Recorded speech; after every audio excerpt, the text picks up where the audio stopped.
근데 택시 아저씨가 갑자기 쌤한테 말했어. 니는 긴팔 와이셔츠를 입어야 되는 거 아니가? 이렇게 저한테 물어보더라고요. 그런 얘기를 듣다 보니까 아, 남들도 많이 신경을 쓰구나 내한테. 남들이랑 좀 다르다 생각하니까. 그래서 좀 많이 숨기고 내가 손이 있었으면 어땠을까? 이런 생각을 잠시 하게 되더라고요.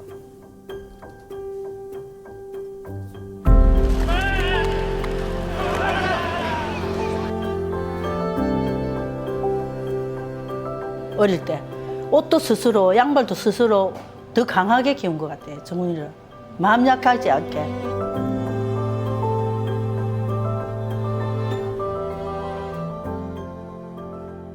안녕하십니까. 저는 도쿄 패럴림픽 장애인 태권도 동메달리스트 주정훈입니다. 반갑습니다. 최초이지 않아요? 아, 네, 최초 맞습니다. 어떻게 최초? 패럴림픽에서 태권도 종목이 이번에 처음 채택되고 제가 첫 출전을 해서 첫 메달을 땄습니다. 되게 엄청 좋아하시는 게 느껴졌거든요. 아, 진짜 이래서 너무 좋았다 뭐 이런 거 있어요. 왜냐면 제가 처음으로 많은 분들한테 시합이 있는 걸 알렸고 원래는 그냥 계속 숨겼어요. 내가 가지고 있는 장애를 전국적으로 다 알게 되겠네? 이런 게 좀 많이 신경 쓰다 보니까. 돌 지나서 17개월 때 사고가 생긴 거예요. 장사를 하니까 그때는 뭐 브레이크 타임 이런 것도 없어요. 그냥 하루 종일 일하는 거예요, 그냥. 정훈이 볼 여력이 없었어요. 맞벌이를 하니까. 정훈이를 27일 만에 할머니 집에 데리고 갔거든요. 소 여물 자르는 기계를 켜놓고 이제 집까지 가는 사이에 정훈이가 할머니가 이제 집을 여는 걸 보고 지도 따라 했겠죠. 손가락을 찾아야 되겠다고 집을 뒤지갖고 손가락을 찾은 기억밖에 없어요. 그런데 이제 애가 초등학교 가고 유치원을 가고 이러니까 손을 은연중에 자꾸 숨기더라고. 그럴 때 정말 가슴이 아팠어요. 저는 사람 많은 데 가면은 항상 손을 숨기는 거예요, 정훈이가. 애를 돈 번다고 몇 개 나가 있고 사고 일어난 거 그거 미안하. 정훈이한테 대놓고 말도 못 했어요. 우리는 할 수도 없어요. 마음 무너질까 봐. 일단은 제가 봤을 때 제가 영재였지 않을까. 그 어린 나이에 이렇게 문을 열고 지푸라기를 들어서 넣었으니까 다친 거겠죠. 네, 그렇게 했다는 것 자체가 제가 조금 어렸을 때 똑똑하지 않았나. 네, 그렇게 생각하고 있습니다. 어머니는 이제 제가 다쳤기 때문에 더 열심히 해서 애한테 못 해주는 게 없이 키우자 이렇게 해서 더 많이 하셨던 것 같아요. 일을 더 무리하게 하시고 더 늦게까지 하시고 부모님이 여행도 진짜 많이 데리고 가주셨고 게임기도 다 사주셨고 방학 때는 어머니가 아침에 일어나서 맨날 삼겹살 구워주시고 어머니는 이제 남한테 제가 무시 안 당하길 원했으니까 지 몸 하나는 건사를 해야 되겠다 싶어서 보냈죠. 그랬더만은 정훈이는 엄마 내가 선수로 뛰어볼게 이래서 하더라고요. 선수로 하고 싶대. 태권도 선수로. 그냥 우리 정훈이가 하고 싶다 하는 거니까 지가 하다가 안 되면 그만두겠지 했는데 경남 이런 데도 가서는 상도 잘 타고 1등도 하고 막 그러더라고요. 약간 좀 지방에서는 조금 먹히는 스타일. 자존심 상하는 일이 너무 싫어서 이제 승부욕이 더 세진 것 같던 것 같아요. 지면 약자가 되는 것 같고 무시당하는 것 같고 이렇게 살다 보니까 이제 뭐든 다 이겨야 되겠다. 경남권에서는 다 1등 했던 것 같아요. 태권도, 네, 비장애인 태권도. 반 친구들도 그렇고 이게 시선이 조금 느껴지더라고요. 딱 시합장을 가면 진짜 몇천 명이 있는 시합장이다 보니까 이제 한 판, 두 판 이기다 보면 중요한 경기는 가운데서 하거든요. 올라가다 보니까 아, 내한테 관심 더 많이 쏠리겠구나. 그러면 내가 가지고 있는 장애를 전국적으로 다 알게 되겠네. 이렇게 제가 지나갔을 때 누군가가 이렇게 웅성웅성 되면 나에 대해서 얘기를 하고 있나? 이런 게 좀 많이 신경 쓰다 보니까 중요한 경기에서 집중을 못하고 거기서 또 어떻게 숨겨 보이려고 또 쓸데없는 짓을 많이 해서 경기에 집중을 못해서 지고 이랬던 것 같아요. 이제 점점 더 이쪽으로 포커스가 가다 보니까 이제 운동에 있어서도 조금 방향성을 잃게 되고 사춘기도 오고 이제 그냥 평범하게 살아야 되겠다 이런 생각 하다 보니까 얘기해서 저 운동 그만두겠습니다. 이제는 못하겠습니다. 이렇게 해서 그만두게 됐던 것 같아요. 당장 그만두랬어요. 그때 대 뛰고 왔길래 당장 그만두랬어 내가. 왜냐면 사람들이 일반인들 태권도를 같이 뛰면은 한쪽 손이 없다 보니까 수근거리는 소리가 들리잖아요. 사람들은 무심결에 던지는데 얘는 상처를 받는 거예요. 그게. 우리 정훈이는 손이 아픈데 이것까지 내가 지한테 왜 고통을 줘야 되나. 아빠나 나나 조금 힘들더라도 다 해줘야 되겠다. 정신을 똑바로 차리고 살아야 된다고. 정훈이한테 모든 재산을 많이 벌어가 줘야 되니까 정신을 똑바로 차려야 된다고. 뭐 우리가 할 수 있는 게 뭐 있습니까? 아무것도 없잖아요. 정훈이 인생을 살아줄 수도 없는 거고. 아픔을 아무리 나눈다 해도 그 아픔이 나눠지겠습니까? 정훈이 혼자 감당해야 되는데 우리가 아무리 가슴이 아프다 해도 지한테 가슴이 와 닿지를 안 한다고. 그 말은.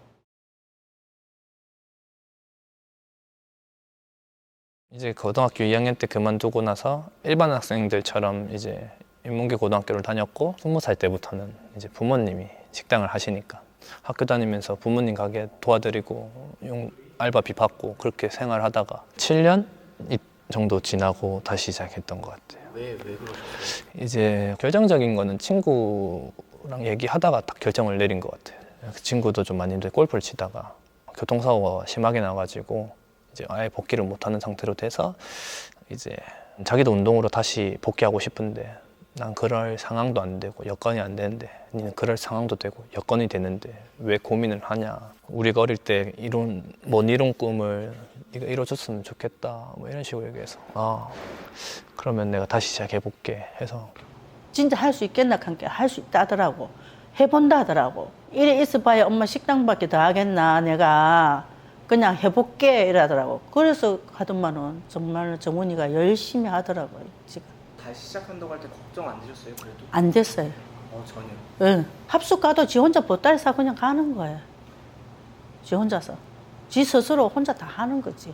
더 강하게 키운 것 같아, 정훈이를. 마음 약하지 않게, 어릴 때. 옷도 스스로, 양말도 스스로, 모든 거는 니 혼자 스스로 해야 되니까, 엄마 아빠가 없으면 니 스스로 살아야 되니까, 스스로 모든 걸 해결하라고. 단지 손이 다쳤다는 거지, 다른 정신은 다 건강했거든요. 장애인 태권도를 딱 처음 시작했을 때부터 생각을 했었거든요. 내가 어떻게 이 오른손을 공개를 했었을 때 남들이 봤었을 때 놀림거리가 안 되고 내가 어떻게 하면 멋있게 공개될 수 있을까 이렇게. 근데 그런 계기가 없었는데 이제 뭐 스포츠 브랜드 이런 거 얘기해도 되나요? 네. 나이키 광고를 찍었는데 거기서 이제 제 캠페인 같은 광고를 찍었는데 저한테 물어봤던 게 태권도에 대한 사진이 인스타에 없고 이제 오른손이 노출된 사진이 하나도 없던데 저희도 그러면 가려드릴까요? 이렇게 물어보더라고요. 자신 있게 얘기했던 것 같아요. 이번에 그러면 태권도 도복 입은 사진도 멋있게 찍어주시고 제가 많은 분들한테 좋은 모습을 보여주고 싶다. 그러면서 진짜 많은 분들이 진짜 응원을 해주시고 그렇게 하다 보니까 내가 쓸데없이 숨기고 다녔구나 이렇게 또 생각이 들더라고요. 네. 그 계기로 나 패럴림픽 선발전 나간다, 패럴림픽도 나간다 이런 단어를 쓰게 되고 많은 분들한테 장애가 있는 거를 부끄러워하지 않았던 것 같아요. 제가 만만해지면 진짜 장애인 태권도는 진짜 만만하게 보겠구나 해서 진짜 조금 많이 이악 물고 했던 것 같아요. 주된 손으로 많이 가다 보니까 이쪽이 점점 이쪽 손에 비해 얇아지다 보니까 이쪽으로 틀려 있고 몸이 중심이 엄청 잡기 힘들거든요. 다리를 한 발을 들고 이렇게 사이드로 가서 스텝을 뛴다든지 거기서 한 발을 점프해가지고 버티고 이런 것도 많이 하고.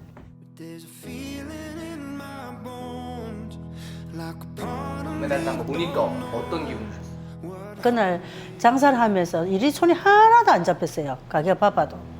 그냥 눈물밖에 안 나던데요.